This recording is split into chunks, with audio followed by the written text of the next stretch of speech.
Good happy Thursday evening, June 30th, 2022. I'm Riley King. Welcome to this Thursday evening edition of the Riley King Newscast, right here on the Riley King Network. We have a lot of news to get to this Thursday evening, so let's get started right now.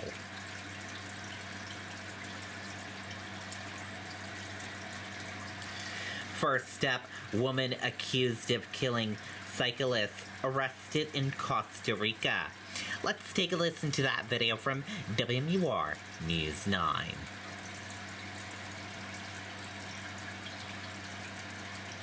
My grandpa loved this bike, but time and rust happen.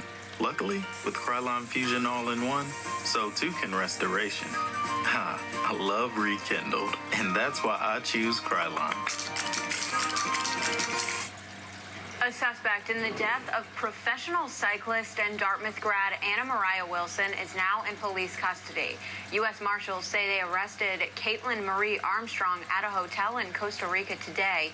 She's expected to be brought back to the United States to face a murder charge. Wilson was found shot to death May 11th at a home in Austin, Texas. She was in town for a cycling event there. Police issued a warrant for Armstrong 8 days later. Okay, and there you go on that video and that report.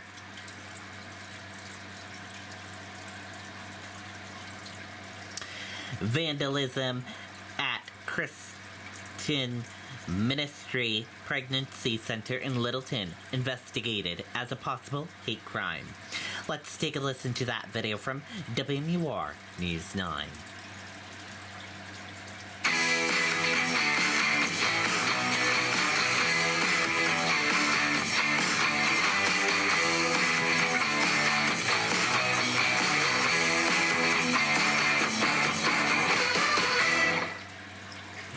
Pregnancy Care Center in Littleton is a pro-life organization that says it helps parents with stressful pregnancies by providing information about alternatives to abortion. The crime was reported yesterday. Littleton police say this message that you see right there on your screen was spray painted on the center's building. It reads, "Fund abortion, abort God." Police say the people who work and volunteer at Pathways are now concerned for their safety and are taking internal steps to increase their security. As of now, investigators say criminal mischief or vandalism charges are possible for whoever is responsible, but police are talking to the state attorney general's office about whether this could be elevated to a hate crime. That would depend on the motivation. Pathways is described as a Christian ministry. News 9 reached out to them today, but did not hear back. Certainly, we're going to do our due diligence to find the individuals that are individuals responsible for this, and and bring them to justice. One of the things I don't think these vandals realize is that places like Pathways are really doing amazing work to help mothers and fathers through a difficult time in their lives when they're struggling with a pregnancy. Police say this does appear to be an isolated incident, and anyone with any information is asked to call Littleton Police. Reporting live, Mike Cronin, WMUR News 9. Okay, and there you go on that video and that report.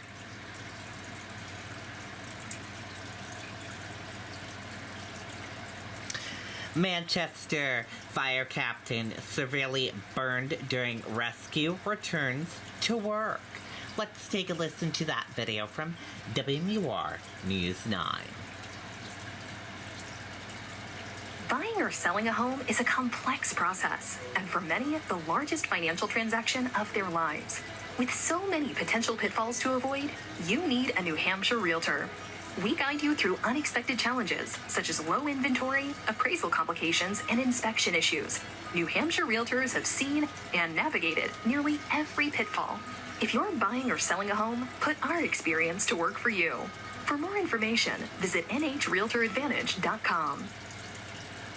Well, Captain DeRusso returned to the department on Monday after more than 7 months of intensive recovery.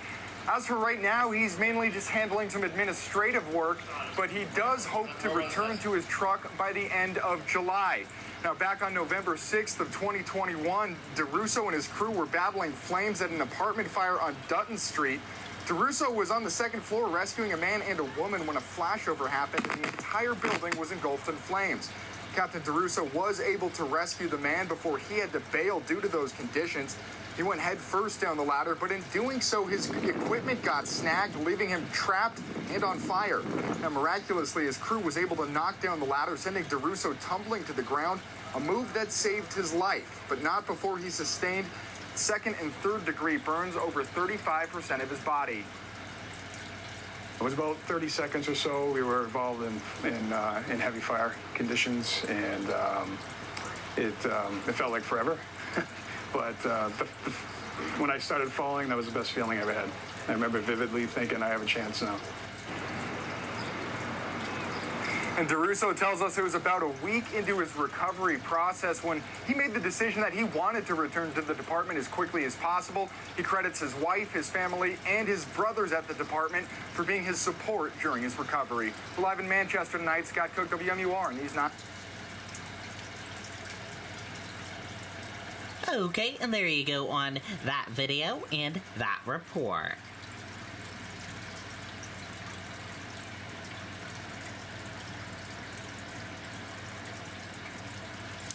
New Hampshire Governor, law enforcement warn of increasing danger of fentanyl tea. Let's take a listen to that video from WMUR News 9. Flanked by law enforcement and health officials, Governor Chris Sununu says New Hampshire's fight against illegal drugs has taken a drastic turn in just the last few months. We're seeing a whole new mix and integration of these very dangerous and deadly drugs being mixed in with more recreational activities, whether it's vaping, whether it's marijuana. Sununu says not only is an unprecedented amount of fentanyl flooding the black market for drugs, but cartels are diversifying the ways they attempt to introduce their product to get people hooked. They're mixing it with Adderall. They're mixing it with Xanax. They're mixing it with marijuana. They're putting it into vape cartridges. And unfortunately, we have individuals that think, well, vaping is a recreational experience. A lot of parents don't even realize the kids, they might be vaping. They think it's flavored vape. It's actually THC, and now it's THC laced with something else. Officials blame a recent surge in overdoses in Nashua on this integration by the cartels. State police say they have concrete evidence that the supply of fentanyl is on the rise, and in a major change posing a potentially deadly threat to users, they say its appearance is no longer consistent. Because of this, you can no longer tell whether the powder may be heroin, cocaine, fentanyl, or a combination of these drugs. While New Hampshire will keep up its fight on both the law enforcement and addiction treatment fronts, Governor Sununu says the federal government needs to do more beyond U.S. borders to stop the cartels. Clearly, we can always do more. I mean, without a doubt. I'm not going to tell you we should be doing less. I'm not going to tell you that it's okay what's happening, right? It's coming over at unprecedented levels. It's killing our citizens. So clearly the United States, if we have the opportunity, and I think we do, we have to do more across the border. In Concord, Adam Sexton, WMUR News 9. Okay, and there you go on that video and that report.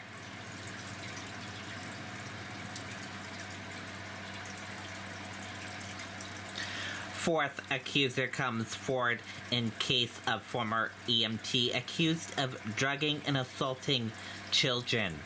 Let's take a listen to that video from WMUR News 9. Todd Burnham is currently being held at the Rockingham County Jail on preventative detention. Police say the former EMT drugged and sexually assaulted at least 3 victims, all under the age of 13.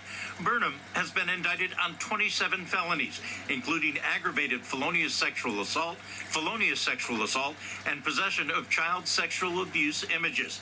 The Kensington police chief said investigators found more than 800 of those images during a search of Burnham's home.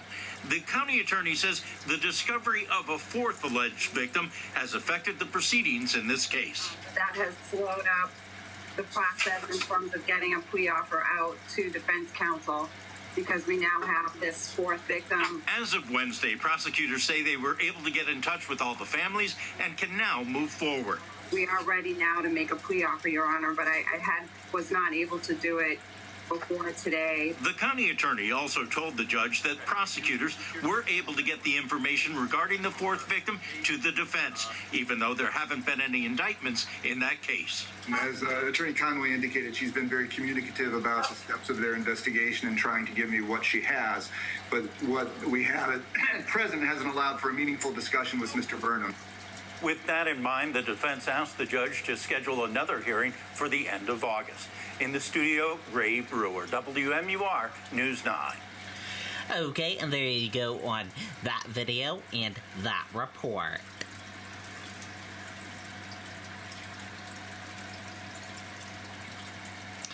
New Hampshire COVID-19 vaccination van stops service Thursday.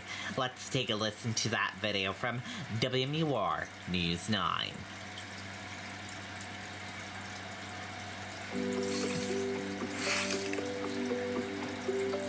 Providing precision patient care demands a holistic view of your equipment. New Hampshire children as young as 6 months old can now get a COVID-19 vaccine. DHHS says close to 10,000 doses of the vaccines have already been delivered, and more will now be arriving on a weekly basis. The CDC and FDA have given the green light for both Pfizer and Moderna shots for that age group. DHHS is recommending parents call their child's pediatrician or primary care provider to have those shots administered in a medical setting. Parents can go to vaccines.nh.gov to find out which pharmacies are also offering the shots to those youngest children. Okay, and there you go on that video and that report.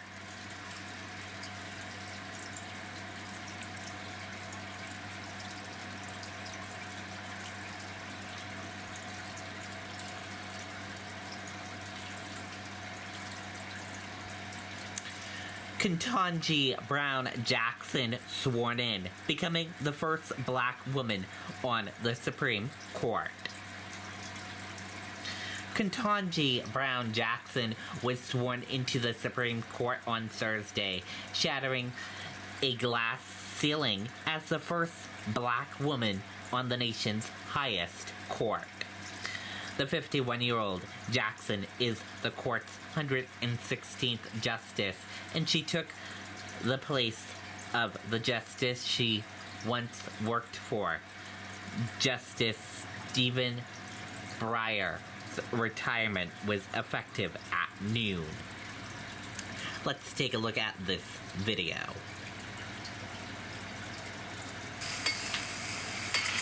Lawns of old were nothing but trouble, you see. Why not use 30% less water with Pennington Smart Seed? Lush, green, and smart. A no-brainer indeed. Please raise your right hand and repeat after me. I, Ketanji Brown Jackson, do solemnly swear. I, Ketanji Brown Jackson, do solemnly swear that I will support and defend the Constitution of the United States against all enemies, foreign and domestic. That I will support and defend the Constitution of the United States against all enemies, foreign and domestic. That I will bear true faith and allegiance to the same. That I will bear true faith and allegiance to the same. That I take this obligation freely, without any mental reservation or purpose of evasion. That I take this obligation freely, without any mental reservation or purpose of evasion. And that I will well and faithfully discharge the duties of the office on which I'm about to enter. And that I will well and faithfully discharge the duties of the office on which I am about to enter. So help me God. So help me God. Thank you very much, and now I'll turn things over to Justice Breyer. The judicial oath, will you raise your right hand, please? Thank you. I, Ketanji Brown Jackson. I, Ketanji Brown Jackson. Do solemnly swear. Do solemnly swear. That I will administer justice. That I will administer justice. Without respect to persons. Without respect to persons. And do equal right. And do equal right. To the poor and to the rich. To the poor and to the rich. And that I will faithfully and impartially. And that I will faithfully and impartially. Discharge and perform. Discharge and perform. All the duties. All the duties. Incumbent upon me. Incumbent upon me. As an Associate Justice of the Supreme Court of the United States. As an Associate Justice of the Supreme Court of the United States. under the Constitution under the Constitution and laws of the United States. and laws of the United States. So help me God. So help me God. Okay, and there you go on that video. That is it for this evening edition of the Riley King Newscast, right here on the Riley King Network. Thank you for tuning in and watching. Have a great evening. Good night and goodbye.